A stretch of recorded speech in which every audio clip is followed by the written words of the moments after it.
Canary Islands sponsors the weather.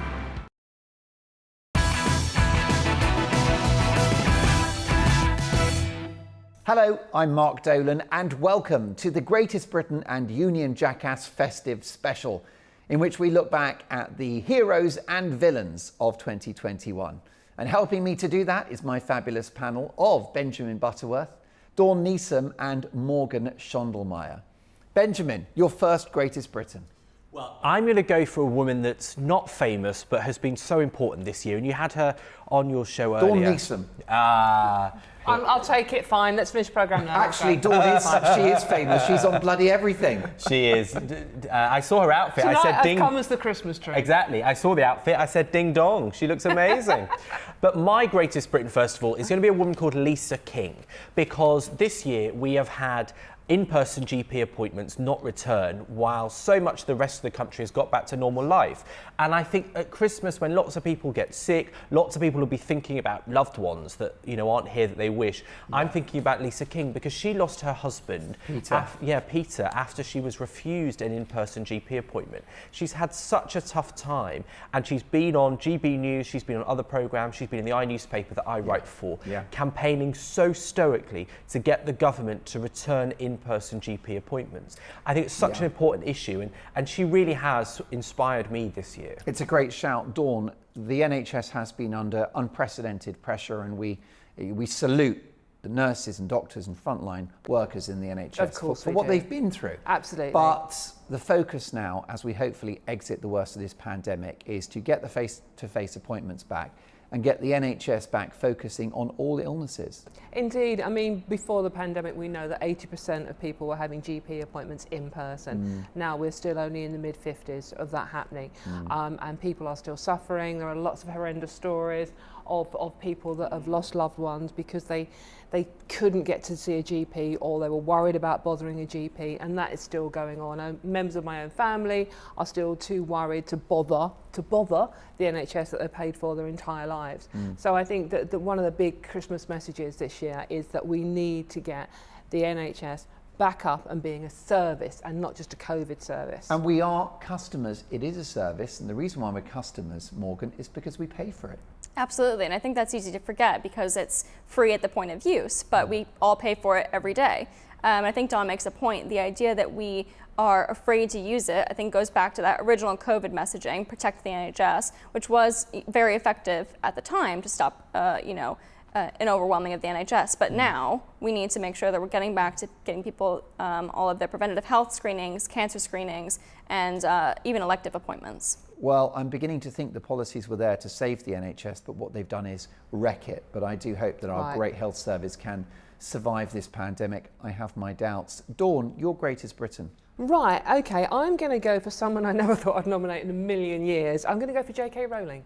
Right. I know, controversial, I know, you've probably cancelled her, haven't you? I know. A few times. I think the only person that's sold more books than her now is God, and I do think she'll catch him. Yes, no, I think she's pretty much getting up there. And because the reason I've never actually read any of the books, I must admit, and I struggled through trying to watch one film with my niece when she was a little girl, then wanted to kill myself halfway through. Right. However, I am nominating J.K. Rowling because of the stance she has taken about women this year. Now, this is not being transphobic before you start, because I know what you like. You're welcome to your opinion, Dawn. Thank you very much. This is about the fact that the word woman now, Mark, is deemed offensive. To say you're a woman makes you transphobic. No, it doesn't. I'm not a cis woman, I'm a woman.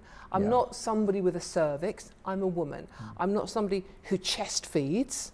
I'm a woman who breastfeeds. Are you a birthing human then? I'm a birthing human. Well, actually, at my age, love, possibly not. But no. Never say never, Dawn. Look at Madonna. Is that an offer? Any case. Well, it is Christmas. I think I might be taken tonight. But J.K. Rowling, she has spoken out about this and just defending. Honestly, Mark, we have fought for centuries now to have our voices heard as women. Yes. And now we are being cancelled. Even the very word has to be spelt with an X in case you offend somebody. And I'm sorry, so I mean, this Christmas I want everybody to be loved up and happy and inclusive. Benjamin, stop snarling at me out the corner of your mouth. But I also want women's voices to be be heard. It doesn't mean you hate anybody, it just means you are proud to be what you are. Morgan, I'm vigorously pro-trans. I'm sure we all are, because I take the view that it's like being a gay person. It's not a life choice, it's who you are. And anybody that takes that journey should be celebrated and acknowledged. But what we've seen in the course of the last year or so is a questioning of basic biology, the idea of two biological sexes, and as Dawn said, a sort of land grab of the language around femininity. Yeah, I think a lot of this comes down to companies wanting to seem inclusive and doing their best and being afraid to put a foot wrong. I think we do need to be careful about the language that you use, and obviously show respect to all parties, and understand this is a very heated debate. And I think the most kind of reasonable way forward is to make sure that we are taking into account all these women who feel as Dawn does, and respect that as a valid opinion as well. And being pro-trans and being supportive of the trans community Absolutely. shouldn't be at odds with being a feminist. No, of course, the two But aren't at the moment, that's what's happening. One of the really annoying things, Megan, you'll find this if you look on the NHS websites, right? If you look at the website for cervical cancer on the NHS website, okay, it says people with cervixes, right? Okay, and if you look on the website for prostate cancer, it says men. So why can't you use the word women when you're talking about cervical cancer, but when you're talking about typical male cancer, it's okay to use the word men? And the fact is that there are a very small number of people who are transgender men, so they were born as women and they always identified and then had the physical operation to be a man.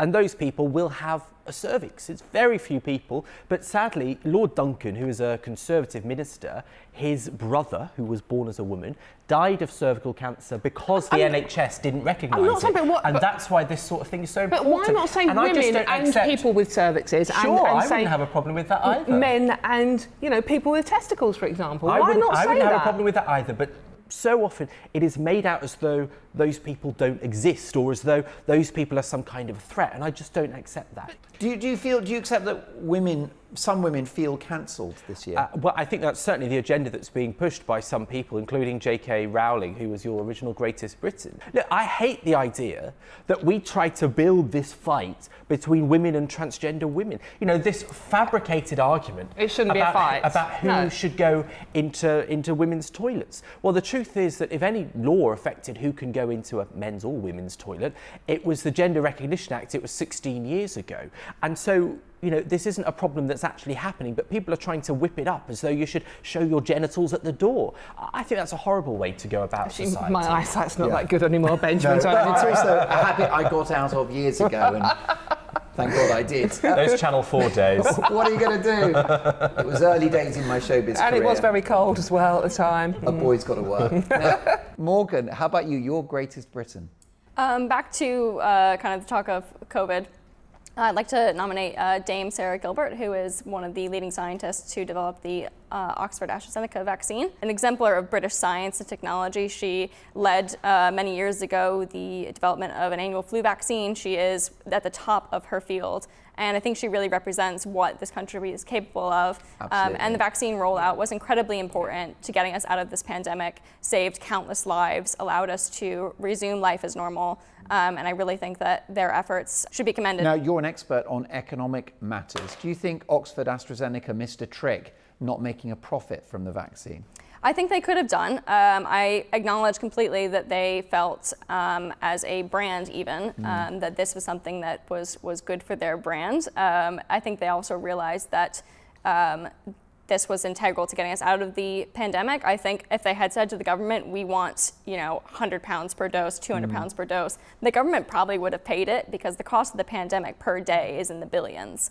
So I think that they could have wrung us for all they're worth, but I think it's a testament to their mission and the kind of understanding this was a burden that they felt that they owed the world, and I appreciate it for them. I think it was a very nice and honourable thing to do, but I just wondered about that. I was just thinking, Benjamin, of all of the research and development money that could have been raised if they had charged £5 per dose. Well, it's a good point. Look, I think it's incredibly honourable, and actually it's one of those things that makes me proud to be British, because Pfizer, Germany-based, didn't make the same decision that AstraZeneca did. Now, I don't actually think they did anything sort of evil. They've helped the world a great deal with their own vaccine.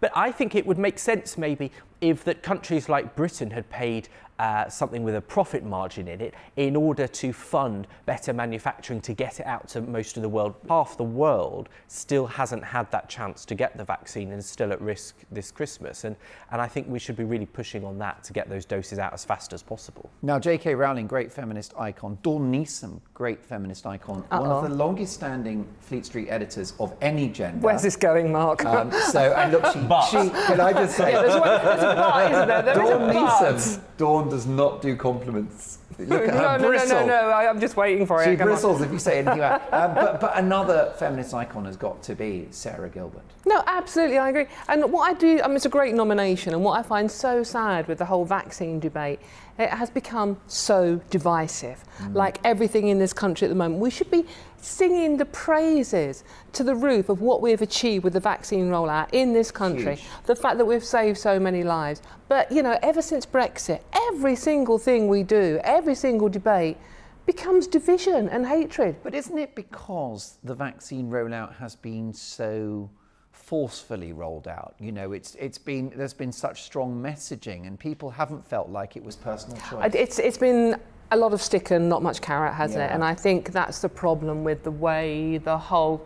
The carrot is freedom. I know you're looking at me. I just think, call me old-fashioned, but I just think you inform the public and you say, look, here are the risks of COVID. The vaccine's available, and we will make it available 24/7 to anyone that wants it. Off you go. And I think that with that messaging, we would have had pretty much as many people vaccinated as we already have. Look, I think there's more carrot than Rudolph's getting this Christmas. The idea of freedom, of being able to live your lives. Are we talking metaphorically here, or? When you leave it outside your front door. It's nothing about your Christmas day. Well, look, let's move on to our rather troublesome. You can't take her anywhere, honestly. Well, speaking of troublesome You didn't individuals, say that the other night. look at you too. Well, get a room, please. We did. Too much eggnog these days. I just deny everything. We've had enough Christmas sherry. Just keep Dawn away from the mistletoe, is what I would say. You're talking of which. She carries it around with her. That's cheating. Now, Morgan, let's talk about your first Union Jackass. My first Union Jackass, I'm going to have to go with Keir Starmer.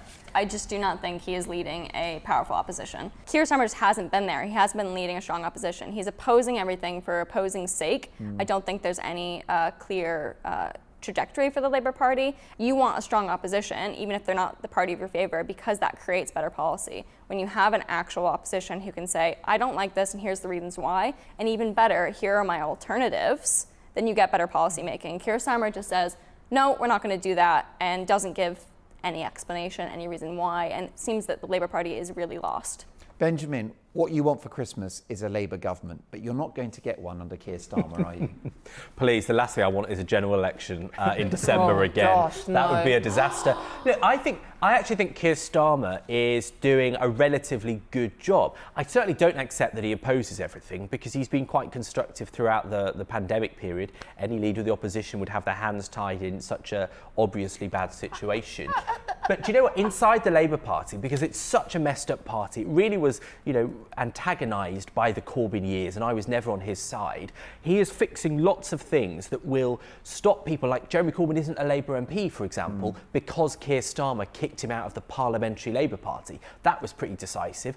And then the people that run the Labour Party internally, that will decide who the MPs are in future, who maybe the leader after Keir Starmer is, he has massively changed those to be moderate, sensible people. And that won't show to most people watching this, to the public, but I think it will show in the years to come, much like Neil Kinnock did in the 80s. Okay, He wasn't that vocal about Angela Rayner calling Tories scum, though, was he really? Well, he said she was wrong straight away, and she apologised at a later date. He could have put it a bit But stronger. the difficulty is he can't sack her. She's the one person he can't sack. It seems that it's more of a marathon than a race for Keir Starmer, so watch this space. But he's definitely got to raise his game in 2022, I would argue. Definitely, Dawn, definitely. your Union Jackass. Right, okay, so this moves seamlessly on from Keir Starmer to Matt Hancock. Okay. It's the man that's literally cocked up, see what I did there?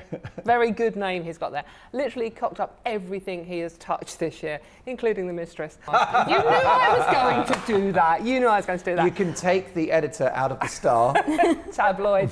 It's Christmas, come on. These Exactly jokes are out of right. crackers. Slightly grown up So crackers. back to Matt Hancock. It's baubles. Yes, exactly. Nice set of baubles. Well, I mean, basically, he's been sacked for being rubbish. I mean, you know, this is Dominic Cummings who described him as totally blooming useless, didn't he? Yeah. Only slightly stronger. And I think, actually, to agree with Dominic Cummings takes some doing, but I think he might have had a point. Let's start with the care homes, OK? Yeah. He was the one responsible for sending people back from hospital into care homes without testing them for COVID. And then the final straw on for me was sort of like the fact that he was caught breaking all the rules that he helped set with his mistress. Yeah, and I agree. I mean, I think there's no answer to that one. On the other two, I mean, there was a global demand for PPE early in the pandemic, so perhaps we should cut him some slack on that one. No, I'm not cutting any slack at all, Mark. And what I'm about sorry, the care homes? I mean, I wonder whether his great crime was to simply follow all of the advice of SAGE, and he's been the fall guy for a lot of scientists that had the wrong approach. Yeah, but he was in charge. He was the health secretary. He should have stood up and said, no, I'm the health secretary. I mean, why have our elected politicians been listening to a group of scaremongering scientists? They're not elected. I mean, I don't know what science they were following veered all over the place, didn't it? Yeah. I mean, it was I always... think we've learned this year that there is no such thing as the science. No, trademark. the science, no. Stay home. Don't go out. You'll kill people. I mean, that's all we got. So Matt Hancock needed to grow a pair and stand up to the scientists, and he never did that. And well, can I just say, he did grow a pair, and it's all on video. Yes, I know. Come on. You can see it. You can see it online. Oh. Honestly, I'll be throwing up my pigs in blankets if I watch that again. Oh, no. Wrapped in bacon. Who knew? Oh, Benjamin, stop. Your first Union Jackass. Look, I'm going to go on basically the opposite of Dawn's J.K. Rowling suggestion, and that's the Equalities Minister, in inverted commas, Kemi Badenoch, because she has gaslit the LGBT community all year. She doesn't believe in equality for lesbian, gay, bisexual, transgender people. And also there was another incident earlier this year, linking to the Matt Hancock story actually, where they were making a video about why ethnic minorities should go out and get the COVID vaccine back when the refusal rate was sort of worryingly high. And Kemi Badenoch was asked by a journalist at the Huffington Post why she didn't take part in this. A private exchange, a perfectly reasonable email, do you have a comment to give, is this accurate? And instead of answering that journalist, who was not famous, not on the television, you know, not seeking any limelight, she went and published that journalist's personal email and her private request on Twitter, and she was inundated with hate. And for me, that was a really dangerous moment. You don't have to agree with Kemi Badenoch or the Tory government, I don't. But the fact that she went and tried to scare that journalist out of writing the story really concerned me. And dare I say, she was pipped to be the new education secretary. She didn't get it. So if there's any justice, I think maybe Boris Johnson thought she was a bit of a jackass as well. Brilliant stuff. Well, more highlights and lowlights of 2021 after this.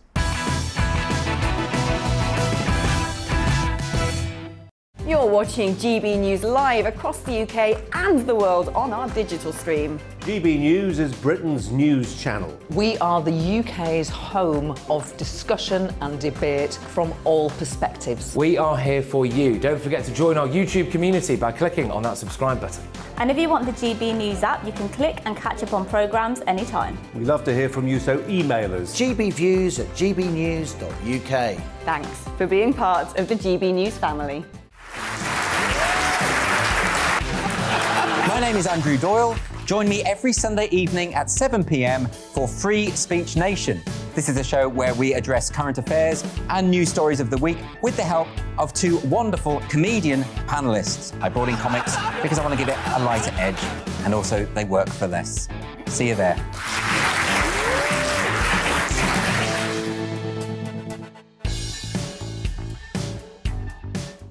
Join my show Farage, 7 p.m. till 8 p.m. Monday through Thursday, and there you will get opinion, analysis, debate, and I'll cover stories that nobody else dares to touch.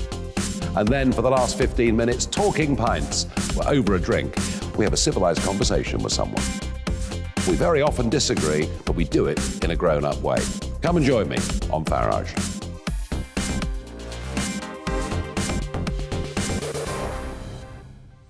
I'm Colin Brazier. I've reported from more than 70 countries around the world, covered wars from Afghanistan to Iraq, from Lebanon to the Balkans. I'm trying to bring that experience, that feel for events, to the studio. And something else. I'm ready to give an opinion. Today's stories with a spark. Brazier from 8 p.m. weekdays on GB News. Join us for the Political Correction. We're here every Sunday to correct politics and put you, the people, back in charge. We talk about all areas of the United Kingdom, including Northern Ireland. Our debate goes way beyond the Westminster Village. It's about the real country. It's about your opinion. So please, we want you to tell us what you think. This is the Political Correction. Every Sunday morning from 10 a.m. here on GB News.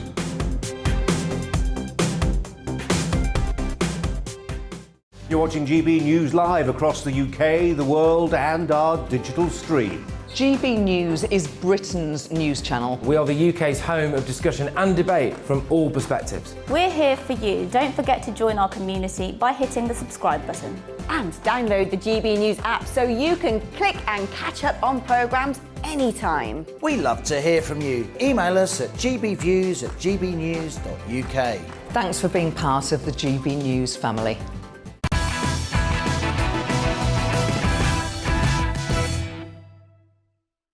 Hello and welcome back to the Greatest Britain and Union Jackass special, in which we're celebrating / castigating the heroes and villains of the last year, all in the company of Morgan Schondelmeyer, the brilliant Benjamin Butterworth and the marvellous Dawn Neeson. So Morgan, let's kick off this part with your first Greatest Britain of this section.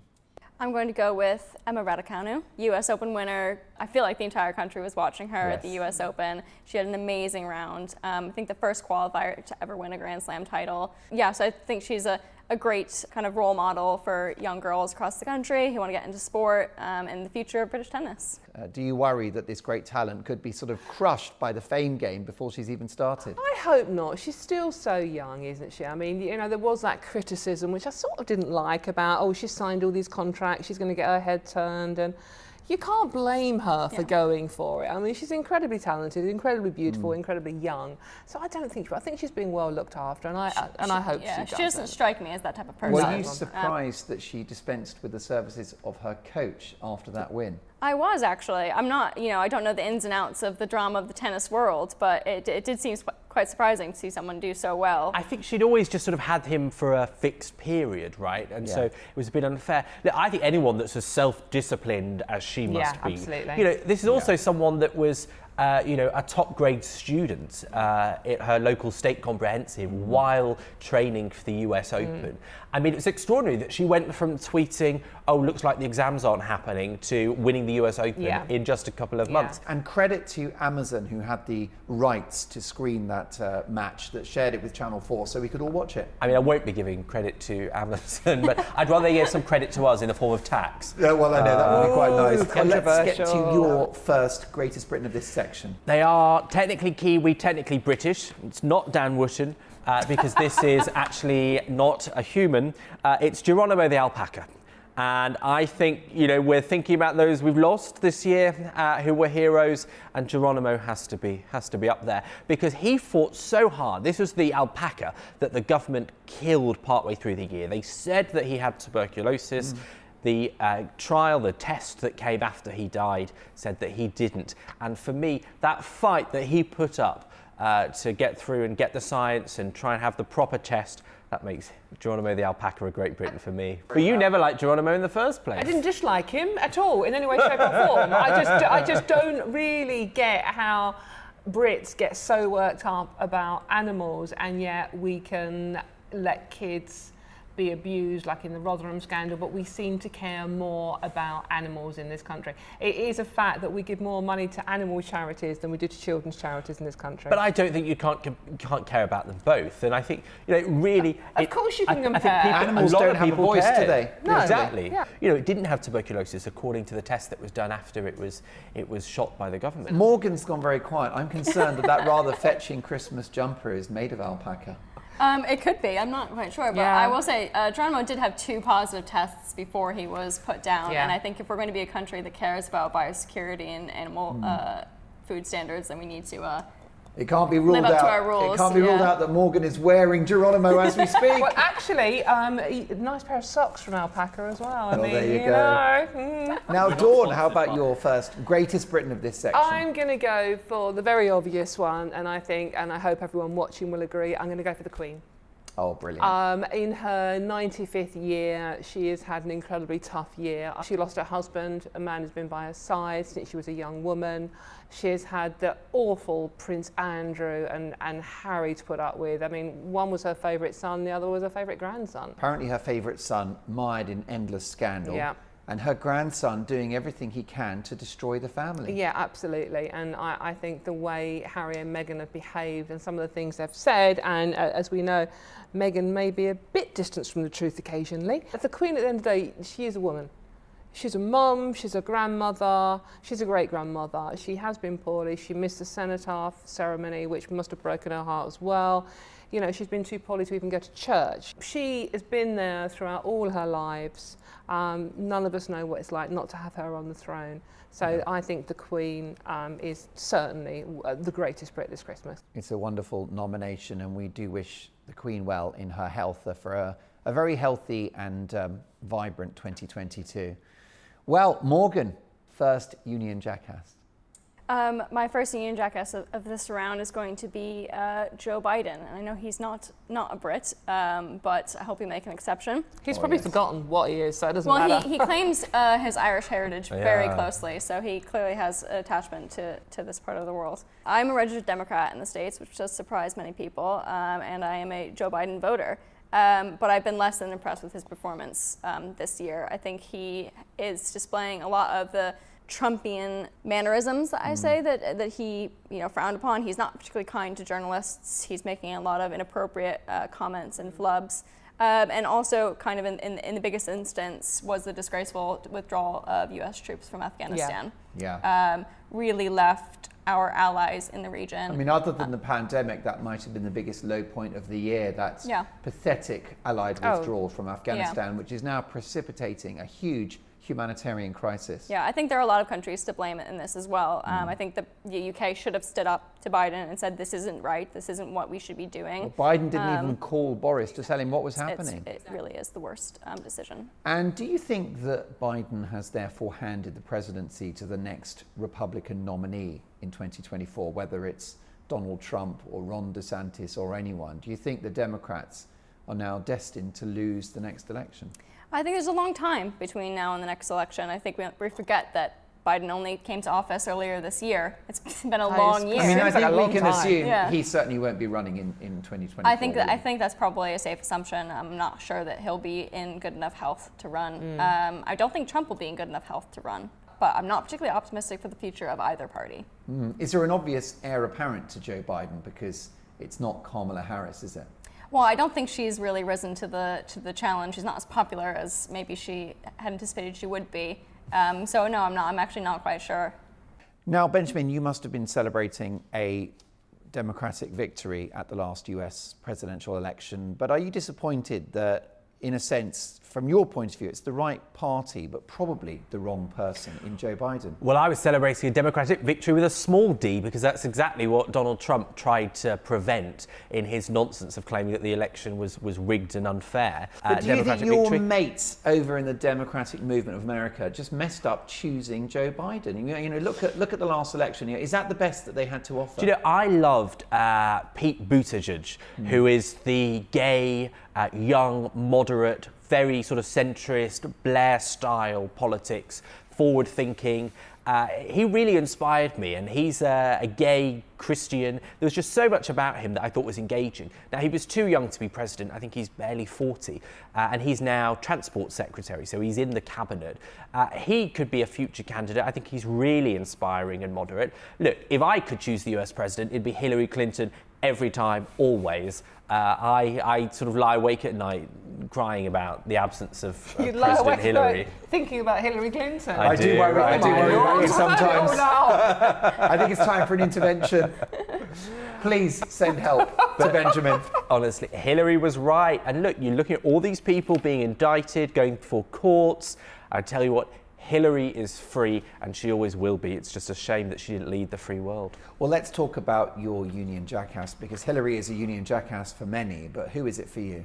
Well, do you know what? Leading on from what Morgan said, it will be the Taliban, because they have obviously been utterly abhorrent. They tried to trick, I think, the Western world, people like Joe Biden and Boris Johnson, and then they launched this incredibly strange PR campaign. The new woke Taliban. Taliban 2.0. Exactly, yeah. Plant-based. New Taliban, they might call themselves. You know, if Alistair Campbell were advising them. Well, they're not as scary as New Labour, so we'll give them that. Well, that's true. Look, I was amazed by this, and I ended up having my own interaction with the Taliban, because a couple of months ago, when they were doing this, I had been trying to speak to them about what they were doing, taking over Kabul, and at 4 a.m. in the morning, one of the Taliban spokesmen rang me quite unexpectedly. I just got back from a drag night in Soho when the Taliban rang. As you do. And it was the strangest conversation of my life. They probably had just got back from a drag night in Kabul as well, to be honest with you. Honestly, they'd been in, yeah. They don't like women very much. But their engagement with you as part of this PR exercise, which has now Precisely. proved to be completely empty. I mean, I was completely shocked that they were calling me, and I asked them all these questions. I asked them about women's rights, about what they were going to do about the airport that wasn't letting people out that wanted to escape, about what they do about the rule of law and of attacking their own citizens. And everything they said has been proven to be a lie. Now, when I wrote the story, of course, I wrote it that we will not expect them to tell the truth. But it is so revealing that they are trying to use new technologies, they're trying to use the mass media, they're trying to use social media to hoodwink the West, and it's something we should be so aware of. And also, my flatmate got the shock of his life, because he asked who I was on the phone to at 4 a.m. And I said, I'm really sorry to wake you, it's the Taliban. And he asked no further questions. No. Yes, I think that's definitely a conversation stopper. Yes. Yeah. Well, Dawn, briefly, your Union Jackass for this section. Right, my Union Jackass for this section, I'm going to do it very briefly because I don't want to talk about them because they want their own privacy, is Meghan and Harry. Yeah, and let's be honest, Full stop. they've had a year Where do you even start? of headlines, of radio and television conversation, the Oprah interview. Oh, don't. They're the only people on TV more than Dawn. At least I don't tell lies. Sorry.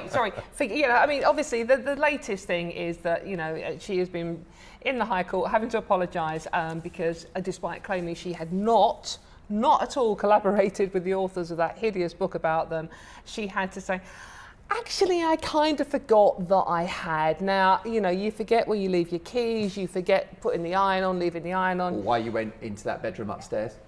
No, that was because, oh no, sorry. I said I wouldn't say that. But I mean, you don't forget helping to write a book, do you? I mean, it just doesn't happen. I think you don't. No. I do agree. I think that's a slam dunk of a nomination. Yes. Meghan and Harry as a composite unit, a quite pair of jackasses, the likes of which we haven't seen for a long time. Well, more heroes and villains after this.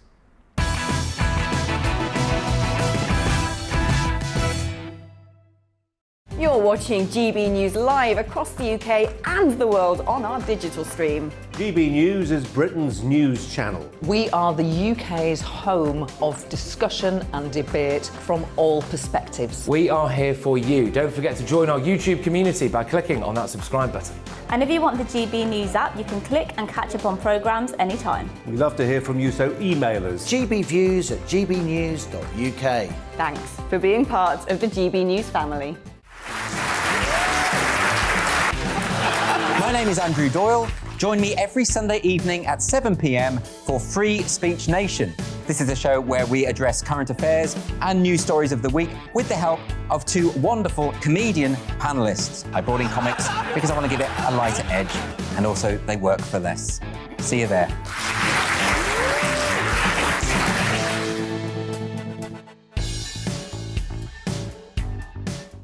Join my show Farage, 7 p.m. till 8 p.m. Monday through Thursday, and there you will get opinion, analysis, debate, and I'll cover stories that nobody else dares to touch. And then for the last 15 minutes, talking pints. We're over a drink. We have a civilised conversation with someone. We very often disagree, but we do it in a grown-up way. Come and join me on Farage.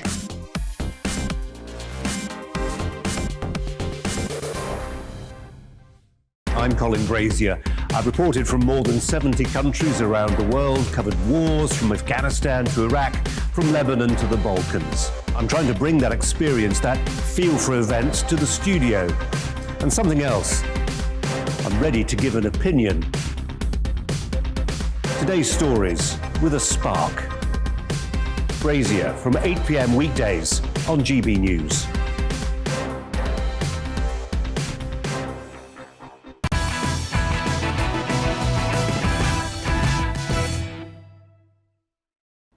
This is Mark Dolan. Welcome back to the final part of Greatest Britons and Union Jackasses, our festive special, looking back at the heroes and villains of the year gone by with Morgan Schondelmeyer, Dawn Neeson and Benjamin Butterworth.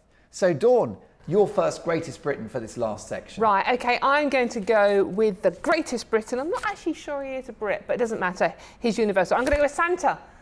Because of course he's British. Of course he is. And he is going to come down our chimneys and fill our stockings this Christmas. Because last Christmas we were all told that if you went near Santa, if you hugged Santa, you were going to kill thousands of grannies. So I think after the last Christmas where they locked us in our homes, they told us to be miserable, weren't allowed to see anyone, weren't allowed to hug anyone, no kissing under the mistletoe, no, nothing. It was horrid, wasn't it, Benjamin? Well, look, so long as he's got his COVID passport, like the Tesco advert says. I was going to get on to that. So, any case, Santa, who is real, by the way, doesn't need a COVID passport. And, you know, the whole Tesco's have got this advert, right? The worst Christmas advert out of the whole selection, and there's a lot of competition in this one. And in it, they show Santa coming into the UK, standing at customs, waving his COVID passport. Now, look, I don't have a problem with COVID passports travelling, etc., etc.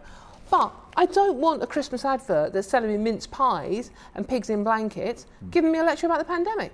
No. And I don't think it's Tesco's job, and they're a great company, but it's not their job to push the vaccine. No, I don't think it is. That's not what they do. They sell groceries. Yeah. I mean, this isn't, for me, it's not even about vaccine, anti-vaccine. This is about, I want my Christmas adverts to be joyful and full Which is why the woke adverts have been so unpopular as well, from John Lewis and the like. Yeah, the alien one. What's that about? What's woke about that? I thought it was cute. I loved it. Oh. You know well, what? It was clearly loaded with politics, wasn't it? I'm sorry, but people were saying, oh, it's an alien, it's a message about refugees. Well, wait, you know, if you think the John Lewis advert is a message about refugees, wait till you read the Bible, right? Because you'll be calling that woke in a second. Oh, the Old Testament's quite good, though. It's quite sexy. Very violent. No, I love Santa, his Tesco passport, COVID passport, no. John Lewis, I think they're great. No, I want Santa just to come and fill my stockings. Well, this you might want to rephrase that, but then again, it is Christmas. I don't want to rephrase that. So knock yourself out. Lucky Santa. He's going to get more than a mince pie and a glass of brandy round at the Neeson household. But my favourite Christmas advert... You're going up his chimney? It's the talking... Get my chimney any day. It's the talking banana from Aldi. That's funny, it's cute. I've not seen this. It's a talking banana. What's it do? What's it say? It talks. What's it say? Buy more food? No. It's the story of Scrooge. It's a banana Scrooge. It was quite funny. And that's what you want at Christmas, just a bit of a laugh, no politics, no finger wagging. I want to get fruity. Of course you do. Morgan, your Greatest Briton.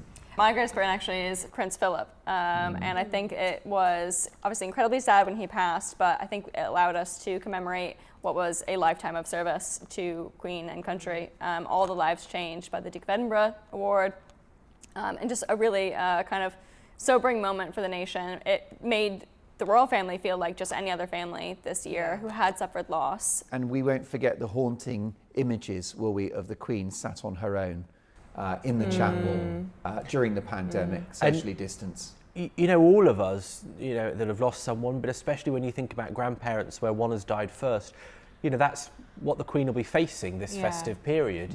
You know, it's that time of family, and she won't have the one person who went through it all by her side. I have to say, I did the Duke of Edinburgh Award. I think I nearly died on that. Did you? You know, it's exhausting. Not did you normally die, but did you? I did. I only got to silver. I didn't get as far as gold, but it's exhausting. So you know, he's put a lot of us through our Why did you pull trials. out the gold? I just didn't do it that far. You know, I'd got it for the university application. I didn't really want to do another 20-mile hike, to be honest. I love a 20-mile hike. You do. Yeah. You don't stop walking. No. Not in those boots. No, not in these. Yeah, you don't strike me as the roughing it type, the sort of outdoorsy camping.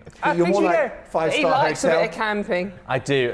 There's plenty of camp with me. I don't need to go to a campsite. I actually love that. We digress, but I love going around the world and staying in hostels where you meet lots of people. And when I'm thinking about what I want from 2022, I know you can sort of go on holiday, but that freedom to roam, to be able to just go from country to country, to have an adventure, that's what I'm so hoping that is actually possible without all sorts of paperwork. Well, how about your greatest Britain? Well, my greatest Britain is going to be a man called Jay Hall. Now, you probably haven't heard of him, but earlier this year we had the universal credit cut, that £20, which will have left a lot of people at this festive period struggling. Was it a cut or was it the removal of the temporary increase? Well, I think it was a cut, Mark. It was a cut from what it had been for the last 18 months. Technically, it was a removal of what... But actually, if you get into the question about why it was put up, well, it was put up because a load of middle-class people found themselves without jobs and thought, oh, universal credit's bad. So, if it's good enough for the middle-class people, why isn't it good enough for everyone that's still going to be on universal credit for various other reasons after the pandemic has ended as such? I think that's a valid question. Also, inflation, £20 off, it does not leave you with the same amount now as it did 18 months ago. It leaves you with less money.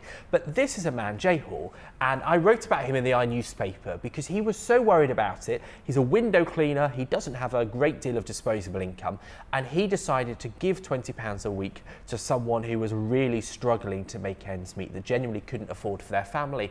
And actually, last Christmas and on a few other Christmases, he'd got together with some friends and raised £400 of their own money, put it in for a couple of local families to make sure they could buy their kids presents. And for me, it just epitomises what's special about Christmas, because when he was younger, he didn't have a job and he was struggling for money.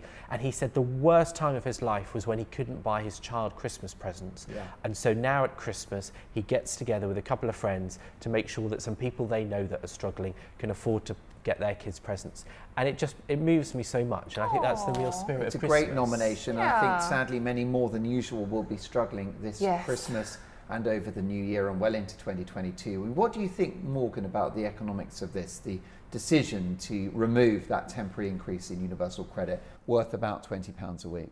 Yeah, I do acknowledge the point about, is it a cut? Is it a rollback of a temporary scheme? But I think the bigger issue here is making sure that universal credit is targeted in a way that supports the people on the lowest incomes and isn't spending on the margins. So we need to make sure we're looking at people who truly can't work, people who are disabled, who are mentally unfit to work or anything like that, and making sure that we're giving targeted support to those people.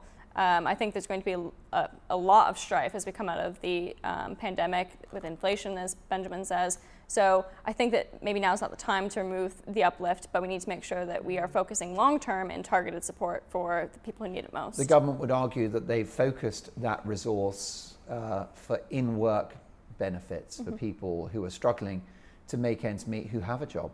Yeah, absolutely. The point of universal credit is that it rewards work. It goes hand in hand with people who work, but there are people who can't work. There are people who are primary caregivers and don't have time to take on a full-time job. There are lots of reasons why people can't work. Do you think 2022 will be a year of recovery? I'm not optimistic, mostly because I don't appreciate the policies that this government is pursuing. I think that they have taken a liking to spending money. I think they're going to continue to spend money in frivolous ways to support their political agenda. And I think that's harmful for the economy. And what would that be? Levelling up? Something like that. HS2? Exactly. I think that those are the kind of projects that aren't well thought out. They're not cost-benefit analysis. None of their policies thus far are working to achieve that. Although surely levelling up is a really important policy because the North has been under-resourced for decades, and it was a big manifesto commitment from the Prime Minister. Yeah, of course, but what is levelling up? What do they mean when they say levelling up? Transport infrastructure, business investment. Yeah. That's tax incentives. That is what they say, but at the same time, they're cutting HS2, they're raising corporation tax, they're pulling back the super deduction on infrastructure for plants and machinery. So all of these things are the opposite of leveling up. To me, it seems that leveling up is listing local produce and saying how much you like it. Right, yeah. I mean, look, spending money on frivolous things is the only thing me and this Tory government have in common. Right? Morgan, your union jackass. So my union jackass, the last one, is a group of people, actually, and it's Insulate Britain. No, they're lovely. Oh, yeah. You've beaten Dawn to it. A hiss from the crowd. I think Insulate Britain, yes, they may have a noble cause. I do think that we need to take action on climate change, but I think that they are going about it in completely the wrong way. They are distancing a lot of people from their cause. They're not endearing themselves to anyone. They're breaking the law. They're endangering other people. They're blocking ambulances from getting to hospitals. They're not helping their cause. We need to be talking about how we can make housing in general more affordable. Newer houses are more energy efficient. We need to be building more new homes. These are the sorts of things that we can do to focus on housing and climate change. And none of it involves gluing yourselves to a road. Oh, I gluing your face to the tarmac is, come on, it's the perfect thing to do over Christmas. Just joking, don't try it. I think, yeah, the only I'll be glued to the biscuit tin over Christmas, but you know, in honor, face down in exactly, the biscuit tin. in honour of Insulate Britain. Yeah, when you come back to Dan Wootton's show early in the new year, you're going to have a special wide-angle lens. Exactly. Your own sofa. That sofa will need to get longer to You're going to look like fit a me biscuit in. barrel. Exactly. I mean, it's getting quite personal now, Dawn, but... She's enjoying this far too much. Benjamin, your union jackass. Well, we almost did the whole show without saying his name, but it's Prince Andrew. Exactly. The reaction of the world, I think. Look, you know, maybe he is innocent. He denies all the charges against him, all the questions against him about what happened with Jeffrey Epstein and with Virginia Giraffe. You know, we don't know what happened. So why, a year later, are we still waiting for him to go to the US to answer the FBI's questions? It is pathetic. And what really frustrates me is that he is embarrassing this whole country. Yeah, and you know, you quite rightly had the Queen as one of your greatest Britons. She's had a horrible time. She's lost her husband. She's got Harry and Meghan causing all sorts of problems and damaging the firm. The last thing she needs is a son that won't answer some pretty basic questions. You know, if you ask me, have you ever sexually assaulted or inappropriately behaved with a 17-year-old girl? No. It's a very easy to answer. Yeah, I can do it. because no one would actually ask you that, would they, really? Any of us could do that. No. Why can't Prince Andrew? I mean, you know, why does, if he's innocent, as he claims, why doesn't he just go and explain what happened? Maybe he fears it's a kangaroo court. Trial by media. Would he get a fair trial? Well, if he wants to clear his name, surely he has But to. I tell you what, if he doesn't go and answer those questions, he's risking the reputation of the royal family. And we've seen that so painfully. You know, if he fears trial by media, well, he's had trial by media. Now why don't you go and sit down with the people that are actually trying to resolve alleged crimes, resolve questions around these women that were abused. You know, because he's not actually accused of any sort of legal accusation. He's meant to be helping the investigation. Yeah. Why not? He's Why impeding isn't he? justice if he's not going to help them get convictions for people who are implicated in the scandal. That's a moral failing on his part. Dawn Neeson, you get the last word. Marvellous. Your union jackass, your final union jackass for this much. festive special. Looking forward to 2022. Can't believe it's 2022 already. Amazing. And the World Cup. Oh, yes. So my final union jackass tonight is David Beckham. And any of the World Cup footballers who are going to Qatar to take part in this tournament. Because David Beckham, as we know, has taken £150 million to be the face of the tournament. And this is... Has he really been paid that much? Yeah. And meanwhile, all our multi-millionaire footballers who've spent the entire year taking the knee and wearing their rainbow races are going to go to a country where literally 6,500 modern-day slaves have died building those stadiums, where being homosexual is a crime. I mean, there are gay people in prison. And try being a woman out there, you have literally zero rights whatsoever. So, I mean, I think the hypocrisy... Do you know, I don't agree. Clearly, I think Qatar is obscene and morally bankrupt, and it's benefiting from the deaths of slaves, as Dawn says. But I don't agree that you should criticise the actual footballers. Why? Because they had no power over where the World Cup would go. They couldn't control They that can they would. boycott it. What I think we should do is have a diplomatic boycott, by which I mean we don't send the head of the FA, Prince William, we don't send any of our They won't go. politicians. The tournament should not be there. It was got on a corrupt... That's right, yeah. Yeah, on a corrupt way. You mentioned rainbow laces and taking the knee. Well, how powerful to do that in a country where so many of their fans will never have seen that. To wear a rainbow armband in a country where they put gay people in prison. Yeah, because I think once the football tournament is over, you try walking down the street in your rainbow laces or your rainbow. But imagine being. But perhaps it provokes a conversation in that region which is not being had at the moment. Exactly. Well, because they'll kill you if you try and have that conversation, and it will be the same. Nothing will change because we are playing football out there. Those Nothing. gay people that live there will never have heard and seen that. It reminds me of the 2012 Olympics when they broadcast a gay kiss, a lesbian kiss from Emmerdale, and they secretly put that in the opening ceremony. It was the first one ever broadcast in Saudi Arabia. That made me proud to be British. Because it will not change a damn thing out there. People will still be dying, women will still be treated as second-class citizens, as will gay people, and they will still carry on using modern-day slavery. And on that lively note, my thanks to my fabulous Merry panel. Christmas! Morgan Shondelmeyer, Dawn Neeson and Benjamin Butterworth. Thank you so much for watching. Merry Christmas and Happy New Year. See you soon.